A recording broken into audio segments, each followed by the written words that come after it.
സെമിനാറിൽ പങ്കെടുത്ത് അല്പം മുമ്പ് മടങ്ങി. കോഴിക്കോട് അന്താരാഷ്ട്ര വിമാനത്താവളത്തിലേക്ക് അല്പം മുമ്പാണ് ഗവർണർ മടങ്ങിയത്. അപ്പോഴും മാധ്യമപ്രവർത്തകരുടെ ചോദ്യത്തിന് SFIക്കെതിരെ രൂക്ഷ വിമർശനം ഉന്നയിച്ചു ഗവർണർ ആരിഫ് മുഹമ്മദ് ഖാൻ. SFI പ്രവർത്തകരെ ഗുണ്ട എന്നാണ് ഗവർണർ വിശേഷിപ്പിച്ചത്. എന്തു തന്നെയാണെങ്കിലും ഗവർണർ എടുത്ത തീരുമാനത്തിൽ നിന്ന് ഗവർണർ പിന്നോട്ട് പോകും വരെ ശക്തമായ പ്രതിഷേധം തുടരുമെന്ന് തന്നെയാണ് SFI വ്യക്തമാക്കുന്നത്.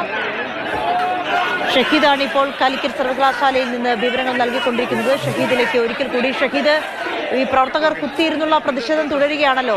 ഇനി ഈ രീതിയിൽ തന്നെ പ്രതിഷേധം മുന്നോട്ട് പോകാനാണോ, അതോ വരും ദിവസങ്ങളിൽ ഗവർണർ തീരുമാനത്തിൽ നിന്ന് പിന്നോട്ട് പോകും വരെ SFI പ്രതിഷേധം സംഘടിപ്പിക്കുമെന്നാണല്ലോ പറഞ്ഞത്? അത് എപ്രകാരമായിരിക്കും? തീർച്ചയായും ആ രീതിയിൽ തന്നെയാണ് പ്രതിഷേധമായി മുന്നോട്ട് പോകുമെന്നും അറിയിച്ചിട്ടുള്ളത്. ഗവർണർ തീരുമാനത്തിൽ നിന്നും പിൻവാങ്ങുന്നതിനെ പ്രതിഷേധമായി മുന്നോട്ട് പോകാൻ തന്നെയാണ് തീരുമാനം. തീർച്ചയായിട്ടും ഞങ്ങൾ ഈ സമരത്തിന്റെ ആരംഭഘട്ടം RSSന്റെ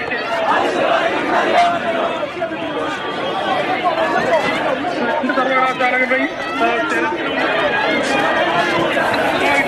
സമരങ്ങളുമായി ഞങ്ങൾ മുന്നോട്ട് പോകും. ഈ ഘട്ടം വരെ അദ്ദേഹം ഞങ്ങൾ ഉന്നയിച്ചിട്ടുള്ള പ്രധാനപ്പെട്ട രാഷ്ട്രീയ ചോദ്യത്തിന് മറുപടി പറയുന്നതിന് വേണ്ടി തയ്യാറായിട്ടില്ല. എവിടെ നിന്നാണ് അദ്ദേഹത്തിന് ഈ 2 സെനറ്ററിലേക്കുള്ള നോമിനേഷന്റെ ലിസ്റ്റ് ലഭിച്ചിട്ടുള്ളത് എന്നുള്ളതിനെ സംബന്ധിച്ചുള്ള ചോദ്യങ്ങൾക്ക് ഘട്ടം വരെ അദ്ദേഹം മറുപടി പറയുന്ന സാഹചര്യം ഉണ്ടായിട്ടില്ല. പക്ഷേ ഈ പ്രതിഷേധങ്ങൾ വലിയ പോലീസ് സന്നാഹത്തെ അണിനിരത്തി നേരിടുകയാണ്. സ്വാഭാവികമായിട്ടും ഗവർണർക്ക് സംരക്ഷണം നൽകണം. എങ്ങനെ പ്രതിഷേധമായി ഈ പോലീസ് സന്നാഹത്തെ ഭേദിച്ച് എങ്ങനെ പ്രതിഷേധം മുന്നോട്ട് പോകാൻ പറ്റും? ചെയ്തുകൊണ്ടിരിക്കുന്നത് ഓരോ ദിവസവും അദ്ദേഹത്തിന്റെ സുരക്ഷ വർദ്ധിപ്പിക്കുന്നതിന് വേണ്ടിയിട്ടുള്ള കത്ത് കൊടുക്കണം. അദ്ദേഹത്തിന് ഈ 2 സെനറ്ററിലേക്കുള്ള നോമിനേഷന്റെ ലിസ്റ്റ് ലഭിച്ചിട്ടുള്ളത് എന്നുള്ളതിനെ സംബന്ധിച്ചുള്ള ചോദ്യങ്ങൾക്ക് ഘട്ടം വരെ അദ്ദേഹം മറുപടി പറയുന്ന സാഹചര്യം ഉണ്ടായിട്ടില്ല. ഈ പ്രതിഷേധങ്ങൾ വലിയ പോലീസ് സന്നാഹത്തെ അണിനിരത്തി നേരിടുകയാണ്. സ്വാഭാവികമായിട്ടും ഗവർണർക്ക് സംരക്ഷണം നൽകണം. എങ്ങനെ പ്രതിഷേധമായി ഈ പോലീസ് സന്നാഹത്തെ ഭേദിച്ച് എങ്ങനെ പ്രതിഷേധം അല്ല, അദ്ദേഹം ഇപ്പോൾ ചെയ്തുകൊണ്ടിരിക്കുന്നത് ഓരോ ദിവസവും അദ്ദേഹത്തിന്റെ സുരക്ഷ വർദ്ധിപ്പിക്കുന്നതിന് വേണ്ടിയിട്ടുള്ള കത്ത് കൊടുക്കലാണ്. അങ്ങനെ കൊടുത്ത ആയിരക്കണക്കിന് വരുന്ന പോലീസ് ഫോഴ്സിന്റെ നടുക്ക് നിന്നുകൊണ്ട് കീഴേറി അച്ചു നിലവാരത്തിൽ വെല്ലുവിളികളും ആക്രോശങ്ങളും ആവർത്തിച്ച് നടത്തിക്കൊണ്ടിരിക്കുന്ന ഏറ്റവും നിലവാരം കുറഞ്ഞ ഇന്നിപ്പോ കേരളത്തിലെ പൊതുസമൂഹത്തോട് കേരളത്തിൽ ഏറ്റവും നിലവാരം കുറഞ്ഞ മനുഷ്യനാര് എന്ന് ചോദിച്ചാൽ ഒരു തർക്കത്തിനും ഇടയില്ലാതെ പറയും അത് കേരളത്തിലെ സർവകലാശാലകളുടെ ചാൻസലറായിട്ടുള്ള ശ്രീ ആരിഫ് മുഹമ്മദ് ഖാൻ ആണ് എന്ന് ഏതൊരു മനുഷ്യനും സംശയമില്ലാതെ പറയുന്ന നിലയിലേക്കാണ് അദ്ദേഹത്തിന്റെ പ്രകടനങ്ങളും ആക്രോശങ്ങളും നമ്മൾ കണ്ടുകൊണ്ടിരിക്കുന്നത്.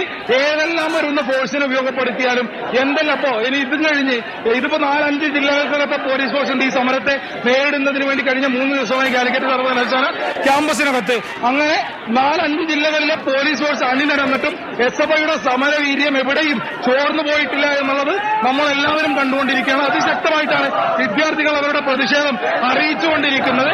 ഇനി ഇതിനപ്പുറം കേന്ദ്ര സേനയെ തന്നെ രംഗത്തിറക്കിക്കൊണ്ട് സമരത്തെ അടിച്ചമർത്തുന്നതിന് വേണ്ടി ശ്രമിച്ചാലും കൂടുതൽ വർദ്ധിത വീര്യത്തോടുകൂടി SFIയുടെ സേനാക്കൾ സമരരംഗത്തുണ്ടാകും. ഞങ്ങൾ സമരരംഗത്ത് മുന്നോട്ട് പോകുമ്പോൾ ഈ കേരളത്തിലെ ജനാധിപത്യ മനസ്സുള്ള മുഴുവൻ മനുഷ്യരും ഞങ്ങളുടെ സമരത്തോടൊപ്പം അണിനിരക്കുന്ന നിലയുണ്ട്. ഈ സമരം കൂടുതൽ വിപുലമാകും. വിപുലീകരിച്ച് കേരളം വേഴ്സസ് RSS എന്ന നിലയിലേക്ക് എത്തിച്ചേരാൻ വേണ്ടി പോകുന്ന സമരത്തിന്റെ തുടക്കം മാത്രമാണിത്. എനിക്ക് വരും ദിവസങ്ങളിൽ ക്യാമ്പസുകളിൽ ശക്തമായിട്ടുള്ള ഇപ്പൊ ഈ കാലിക്കറ്റ് സർവകലാശാലയ്ക്കകത്ത് നടന്നുകൊണ്ടിരിക്കുന്ന സമരത്തെ മറ്റ് ക്യാമ്പസുകൾക്കകത്തേക്ക് ഞങ്ങൾ വ്യാപിപ്പിക്കും. കേരളത്തിലെ മുഴുവൻ വിദ്യാർത്ഥികളും തെരുവിലിറങ്ങിക്കൊണ്ട് RSSന്റെ ഏജന്റായിട്ടുള്ള ആരിഫ് മുഹമ്മദ് ഖാനെതിരെ നിലപാട് സ്വീകരിച്ചുകൊണ്ട് വിദ്യാർത്ഥികൾ വലിയ സമരമായി മാറുന്ന സ്ഥിതി ഉണ്ടാകും. പ്രകോപനം ഉണ്ടാക്കാനുള്ള ശ്രമം കൂടി അദ്ദേഹത്തിന്റെ ഭാഗത്ത് ഉണ്ടാകുന്നുള്ള ആക്ഷേപമുണ്ടാകും. അദ്ദേഹം നിരന്തരം ശ്രമിച്ചുകൊണ്ടിരിക്കുന്നത് പ്രകോപനം സൃഷ്ടിക്കുന്നതിന് വേണ്ടിയും അക്രമം അഴിച്ചുവിടുന്നതിന് വേണ്ടിയിട്ടുമുള്ള ശ്രമമാണ്. ഏതെങ്കിലും തരത്തിലുള്ള അക്രമം അന്തരീക്ഷം സൃഷ്ടിക്കുന്നതിന് വേണ്ടിയിട്ടുള്ള ശ്രമം നിരന്തരം നടത്തിക്കൊണ്ടിരിക്കുന്നത് പൊതുസമൂഹത്തിന് മുഴുവൻ മനസ്സിലായിക്കൊണ്ടിരിക്കുന്നുണ്ട്. ഞങ്ങൾക്കും അത് നല്ല ബോധ്യമുള്ളതുകൊണ്ടാണ് ഞങ്ങൾ തികഞ്ഞ ആത്മസംയമനം ഈ സമരത്തിന്റെ എല്ലാ ഘട്ടത്തിലും വിവിധങ്ങളായിട്ടുള്ള പ്രകോപനങ്ങൾ ഉണ്ടായ സാഹചര്യത്തിലും ഞങ്ങൾ സംയമനം പാലിച്ചുകൊണ്ടിരുന്നത്. ആ പ്രകോപനങ്ങളെ മുഹബത്തായി അടക്കം വിശേഷിപ്പിച്ച് അതിനെ വല്ലാതെ ആഘോഷിച്ചുകൊണ്ടിരുന്നത് മാതൃഭൂമി ഉൾപ്പെടെയുള്ള മാധ്യമങ്ങളാണ്. ഇന്ന് രാവിലെ മുതൽ വന്നുകൊണ്ടിരിക്കുന്ന നിങ്ങളുടെ ഓരോ ഫ്ലാഷ് ന്യൂസിന്റെ ടൈറ്റിലുകളും ഞങ്ങൾ പരിശോധിക്കുന്നുണ്ട്. വലിയ വിമർശനം ഞങ്ങൾക്ക് മാതൃഭൂമിയോടുണ്ട്. കാരണം ഒരു ജനകീയ സമരം വിദ്യാർത്ഥികൾ അണിനിരന്ന് ജനാധിപത്യ മുദ്രാവാക്യങ്ങൾ ഉയർത്തിക്കൊണ്ട് നടത്തിക്കൊണ്ടിരിക്കുന്ന സമരം, ഈ സമരം എവിടെയും ഞങ്ങൾ പ്രകോപനത്തിൽ വിടാൻ വേണ്ടി തയ്യാറായിട്ടില്ല. എവിടെയും അക്രമ സംഭവങ്ങൾ ഉണ്ടാകാതിരിക്കുന്നതിന് വേണ്ടി അതീവ ജാഗ്രത ഞങ്ങൾ പുലർത്തി വ്യക്തമായ രാഷ്ട്രീയ മുദ്രാവാക്യങ്ങൾ ഉയർത്തിക്കൊണ്ട് ഞങ്ങൾ നടത്തിക്കൊണ്ടിരിക്കുന്ന സമരത്തെ പല ഘട്ടത്തിലും ആക്ഷേപിക്കുന്ന നിലയിലേക്കടക്കം മാതൃഭൂമിയുടെ ചില ടൈറ്റിലുകൾ മാറി എന്നുള്ളതിനകത്ത് വലിയ വിമർശനം. കാരണം നമ്മൾ ഇതെല്ലാം മാതൃഭൂമിയിൽ നിന്ന് പ്രതീക്ഷിക്കുന്നത് പല ഘട്ടത്തിലും ജന്മഭൂമി നിലവാരത്തിലേക്ക് മാതൃഭൂമി പോയി എന്നുള്ള വലിയ വിമർശനമുണ്ട്. ഭരണഘടനാ തലവനായ ആൾക്ക് സംരക്ഷണം നൽകേണ്ട പോലീസിന്റെ ബാധ്യതയാണ്. അപ്പൊ എങ്ങനെ നിങ്ങൾക്ക് മുന്നോട്ട് കൊണ്ടുപോകാൻ പറ്റും ഈ പ്രതിഷേധത്തെ? അല്ല, ഇപ്പൊ ഈ ദിവസങ്ങളിലൊക്കെ അതിനുള്ള ഇടപെടലും ശ്രമങ്ങളും പോലീസ് നടത്തി. ഞങ്ങളുടെ സമരം സർവകലാശാലയുള്ള ചാൻസലർക്കെതിരെയാണ്. എത്ര വലിയ പോലീസ് ഫോഴ്സ് ഉണ്ടായാലും ഞങ്ങളുടെ സമരം ഞങ്ങൾ മുന്നോട്ട് കൊണ്ടുപോകും. കേരളത്തിലെ പോലീസ് ഫോഴ്സിന്റെ എണ്ണം എന്ന് പറയുന്നത് 60,000. കേരളത്തിലെ എസ്എഫ്ഐയുടെ മെമ്പർഷിപ്പ് എന്ന് പറയുന്നത് 16 ലക്ഷമാണ്. തീർച്ചയായും ആർഷോ മാതൃഭൂമിക്കെതിരെ കൂടി വലിയ വിമർശനം മുന്നോട്ട് വെക്കുന്നുണ്ട്. നമ്മളുടെ സമരത്തെ നമ്മൾ ഉന്നയിച്ച വിമർശനങ്ങളെ അതിരൂക്ഷമായ ഭാഷയിൽ കൂടി അദ്ദേഹം വിമർശിക്കുന്നുണ്ട്. ഏതായാലും പ്രതിഷേധത്തിലും പിന്നോട്ടില്ല എന്ന ഉറച്ച നിലപാടിൽ തന്നെയാണ് ആർഷോ.